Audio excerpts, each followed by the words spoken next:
in Mexico or putting American troops or American personnel into Mexico to deal with it? Would I launch strikes in Mexico to stop drugs? It's okay with me. Whatever we have to do to stop drugs. Mexico is, look, I looked at Mexico City over the weekend. There's some big problems over there. If we had to, would we do there what we've done to the waterways? You know, there's almost no drugs coming in through our waterways anymore. Isn't it down like 85%? It is, sir. Absolutely. I don't know who the 15% would be. Yep. It wouldn't be you. No, that's for sure. No, I think it's been... Tons and tons of you would drugs. say that's a big signal. Absolutely. We have almost no drugs coming into our country by the sea, by, you know, the waterways. And you know why, okay? I mean, it's pretty obvious. Would I do that on the land corridors? I would absolutely. Look, every boat we knock out, we save 25,000 American lives. Not to mention the destruction of families. These families are decimated forever. The mother, the father, the children. They never recover really from it. You know, when you lose somebody, like the way they live. If you lose them, but the way they die is horrible. Is it something? So when we knock out a boat and we save 25,000 lives, that's great. Now, do I feel the same way about the corridors that they use? We know every one of them. We have every one of those corridors under major surveillance. We have nobody coming in through our southern border. But we know exactly how they get their things here, how they get the drugs here. Fentanyl, cocaine. Colombia has cocaine factories where they make cocaine. Would I knock out those factories? I would be proud to do it personally. I didn't say I'm doing it, but I would be proud to do it because we're going to save millions of lives by doing it. Would you only do it with Mexico's permission, though? I wouldn't answer that question. I've been speaking to Mexico. They know how I stand. We're losing hundreds of thousands of people to drugs. So now we've stopped the waterways, but we know every route. We know every route. We know the addresses of every drug lord. We know their address. We know their front door. We know everything about every one of them. They're killing our people. That's like a war. Would I do it? I'd be proud to. I'd probably go into Congress and say, hey, and you know what? The Democrats and the Republicans would both agree, unless they're crazy. And they are a little crazy on the Democrat side. But we have lost hundreds of thousands of people a year, death. And that's not talking about family destruction, that's talking about death. And much of it comes through Mexico.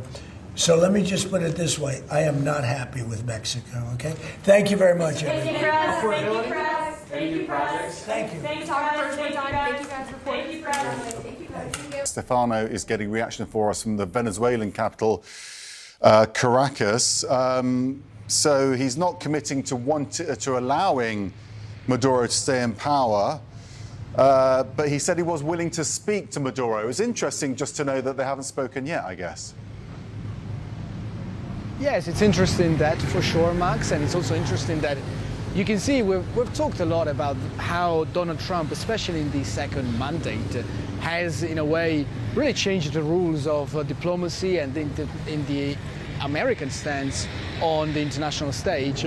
Well, this position towards Venezuela, which keeps changing and changing, of course, is leaving many people by surprise here in Caracas, especially in the streets of Caracas. When you speak with most Venezuelans, they actually ask you, as a journalist, what do you think is going to happen, rather than they sharing their hopes or their expectations. Many people simply say, you should know more than this. Are the Americans going to strike or not? Are people going to take out Maduro or not? What do you think is going to happen? And I often lack insight myself because it's really hard to predict. What you said is absolutely spot on, Max. It's telling that despite yesterday's openings to a discussion between Caracas and Washington, there have not yet been any contact. And a few hours with a source close to the government of Venezuela, and they also told me that there is no formal channel of communication. That doesn't mean that somebody within the government is speaking with somebody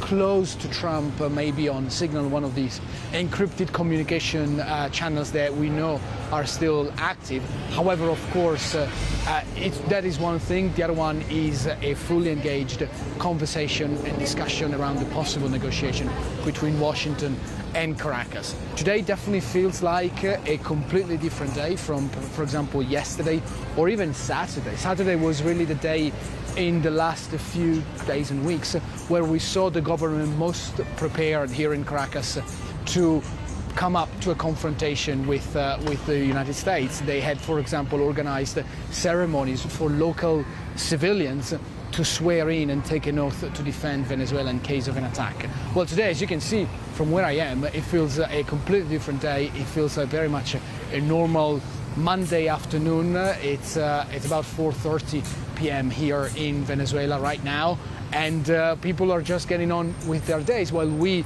try to run our sources, trying to run our contacts, and try to get a reaction from Maduro himself. He hasn't spoken yet. The local Interior Minister here, Diosdado Cabello, did give a presser, but he did not address those remarks by Trump late on Sunday night. So Max, I want you to stay with us, and as soon as we hear from Maduro, we will definitely let you know. In the meantime, we are trying to speak with as many Venezuelans as possible who share our own sense of surprise, confusion, and trying to decipher the different messages coming down from Washington. What could be the course of action? Because you have a president who says that he's open to discussion, but at the same time, the Secretary of State is saying that he wants to declare the Venezuelan government a foreign terrorist organization. And now today, it is the president saying, President Trump saying that he will not allow Maduro to stay in power, which, well, for Maduro will probably be a non-starter in order to enter negotiations. So a lot still to come, I think, around Venezuela, and a lot still for us to understand, make sense of before sharing it with you and the audience. Max? Okay, back with you when you have more. Stefano, thank you so much. This afternoon, President Trump was asked again about Venezuela's strongman leader, Nicolas Maduro, and if there was anything Maduro could do to keep his support as the U.S. military continues to strike alleged drug boats. He's done tremendous damage to our country, primarily because of drugs, but really because we have that problem with other countries too. But more than any other country, the release of prisoners into our country has been a disaster. He's emptied his jails. Others have done that also. He has not been good to the United States. So we'll see what happens. At a certain period of time, I'll be talking to him. U.S. officials say Trump still has not yet made a decision as to whether to order land strikes against Venezuela. But President Trump did say a new State Department terrorist designation of a Venezuelan drug cartel would give him the authority for such a strike. Joining us now to discuss, Republican Congressman from Florida, Carlos Jimenez. Congressman, good to see you. So you praised the Trump administration's recent terrorist designation of the Venezuelan cartel de los Soles. Do you believe it's in the U.S.'s best interest to actually strike in Venezuela, risking an all-out war with that country? I think it's in the United States' best interest that Nicolas Maduro leaves Venezuela. He is the illegitimate leader of the country. There is a government, a legitimate government that won an election fair and square last year. He's unwilling to give up power. He has been part of international cartels that have killed over 500,000 Americans, and so I applaud President Trump in his efforts to protect the American citizens and the American homeland. So President Trump said this afternoon that his beef with Maduro was primarily because of drugs. We should note Venezuela is not the primary producer of cocaine in the region, nor does Venezuela mass produce fentanyl and opioids that are killing so many tens of thousands of Americans. So why Venezuela if the reasoning behind this, the casus belli, is drugs? So the reason is because, because he's a legitimate ruler of Venezuela, but also a lot of the drug trafficking actually goes through Venezuela from Colombia. And so there's a close relationship between the Venezuelan shippers and the Colombian producers, and that's how this stuff gets into the United States. And so I'm not saying that he is the only person involved in this. Look, there are cartels in Mexico, cartels in Colombia, cartels in Venezuela that are all part of this network that ships their poison to the United States. And like I've said, They've killed between 500,000 and 1 million Americans, and over the last 5 years, and the United States government has done nothing about it. The number one duty of the American government is to protect its citizens, and in this case, we've been woefully inadequate. Trump also said, speaking of Mexico, that he would be okay launching strikes in Mexico to stop the flow of drugs. What was your response to that? My response to that is we need to pick up the phone and call Sheinbaum, President Sheinbaum. She's got protests in her own country now. Her people have finally woken up to the fact that she may be involved in this too. Look, the cartels that control the northern part of Mexico not only have been shipping this poison and facilitated the shipment of this poison into the United States, but also help with the mass migration of millions of people into the United States.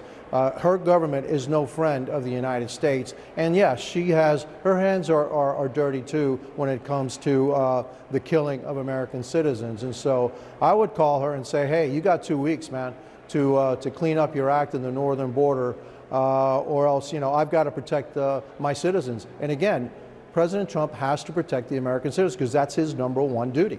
Have you seen any concrete evidence of narcotics on any of those 21 boats that have been targeted by the U.S. military so far? And if so, can you tell us what the evidence is? I can't tell you if I knew, because it's all is a classified setting, but I can tell you that there's a high degree of confidence that those boats are filled with narcotics and that they are, manned by people that are members of these terrorist organizations. Look, let's give you an example. Suppose that was an ISIS boat filled with explosives heading into the United States. Will anybody have any problem with us blowing it up? Well, the fact is that those drugs that those boats are carrying have the killing capacity far greater than a boat filled with explosives. And so everybody's hung up about, well, it's drugs, it's not explosives. Hey, the drugs have killed a lot more far more Americans than any explosives have. And so, yeah, again, I applaud President Trump in the action that he's taken. But just to be clear, aren't the drugs that are killing so many Americans fentanyl and opioids, not so much cocaine? Yeah, but they're the carriers, okay? No, actually it's the carrier drug. So the fentanyl is actually mixed in with the cocaine and other drugs, and that's what's killing Americans. You look, like one grain of fentanyl can kill you. You get 10 pounds of fentanyl, it'll kill you. I don't know how many millions of people. And so, yeah, look, it's not just one individual, one cartel. This is a whole network. And by the way, it goes back to China too, because China produces 97% of the precursor chemicals that are used to produce fentanyl. And guess what? You can't sell those chemicals in China, but they incentivize it for export. So yeah. China, their hands are dirty in this too. So it's not just one party involved in this. There's a whole bunch of people involved in it, and we've got to look at every single aspect of it and stop it, because it's been killing Americans and continues to kill Americans every single day. Republican Congressman Carlos Menes of Florida, thank you so much, sir. Appreciate your time. It's my pleasure.